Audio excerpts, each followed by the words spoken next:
What if I told you that the price you see on the menu is probably the biggest illusion in the entire food industry? Today, we're going to pull back the curtain on something we all know and love, the hamburger. It's a question that seems almost too simple, right? Hamburgers are everywhere, on every corner, at every price point. And they always seem so affordable. But have you ever stopped to wonder, how is that even possible? I mean, think about it. You can get a pretty decent burger for about $5. Seems like a great deal. But that $5, it's just the tip of a very, very big iceberg. The real price is something you will never, ever see on a receipt. Okay, so let's start chipping away at that iceberg. The first hidden cost begins with a whole lot of money changing hands long before that patty even hits the grill. $38 billion.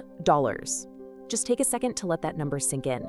It's an absolutely mind-boggling amount of money.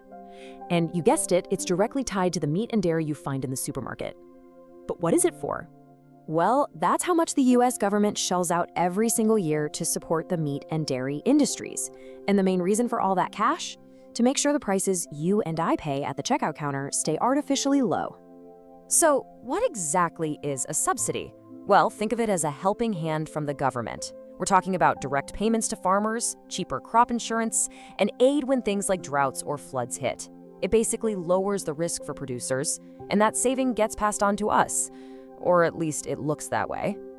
But it's not just about cash handouts. There's a much sneakier kind of subsidy that some experts call avoided costs. This is when an industry saves a ton of money because the rules are, let's say, a little more relaxed for them. A classic example? For a long time, the chicken industry didn't have to crack down as hard on salmonella. That saved them money on safety measures, a cost they avoided, but one that could pop up somewhere else, like in our healthcare bills. All right, so that's the money side. But the hidden price tag gets way bigger when we start talking about the cost to the environment. This is a debt our planet is racking up, and frankly, the bill is coming due. Let's start with beef.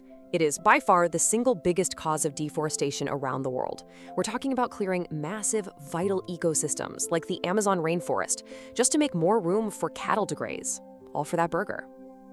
And hey, it's not just beef. Look at farmed shrimp. Our appetite for it has led to the bulldozing of critical mangrove forests. These are incredibly rich habitats that are home to more than 1,500 different species. And they're just gone. And here's something that might really surprise you. It's not just about the land the animals live on. It's about what they eat. A jaw-dropping 70% of all soybeans and almost half of all corn isn't grown for people. Nope, it's grown for animal feed. So a huge chunk of our farmland is dedicated to growing food for our food. And the climate impact? It's huge. Animal agriculture is responsible for a massive slice of all greenhouse gas emissions, somewhere between 11 and 20% of the global total. To put that in perspective, that's in the same league as every car, truck, plane, and ship on the planet combined. So we've covered the subsidies and the environmental toll, but there's one more major hidden cost, and this one is deeply personal. It's the price we pay with our own health. Get ready for this one. This is a direct quote from the World Health Organization. Processed meat, that's stuff like bacon, hot dogs, deli meats, is classified as a Group 1 carcinogen. You know what else is in that group? Tobacco and asbestos. That's not an opinion. That's the official scientific classification. So how do we even measure the impact of something like that? Health experts have a tool for it called a daily. It sounds complicated, but the idea is actually pretty simple. One daily is equal to 1 year of healthy life lost, whether that's because of an early death or from living with a disease or disability. Okay, so let's make this real. Let's do a little thought experiment. What if we could just cut down on the diseases linked to processed meat by, say, 30% here in the US? What would that actually save us in cold, hard cash? The answer? $21 billion. That's not a one-time thing. That's how much our healthcare system could save every single year. And if 21 billion is too big a number to wrap your head around, think about it this way. That's enough money to pay the yearly salaries for more than 247,000 nurses. Imagine what that could do for our healthcare system. All right, so we've looked at the subsidies, the environmental damage, and the health consequences. Now for the big finale. Let's try to add it all up. If all these hidden costs were actually on the price tag, what would a burger really cost? Well, there are a couple ways to calculate this. If you just take away the direct government cash, that $5 Big Mac might cost about $5.70. Not a huge jump, right?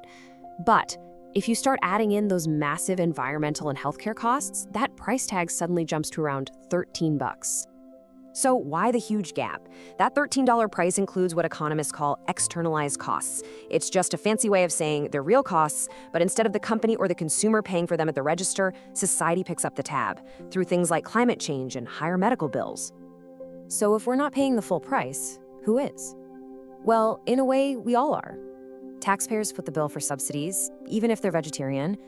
Communities near factory farms often deal with the pollution.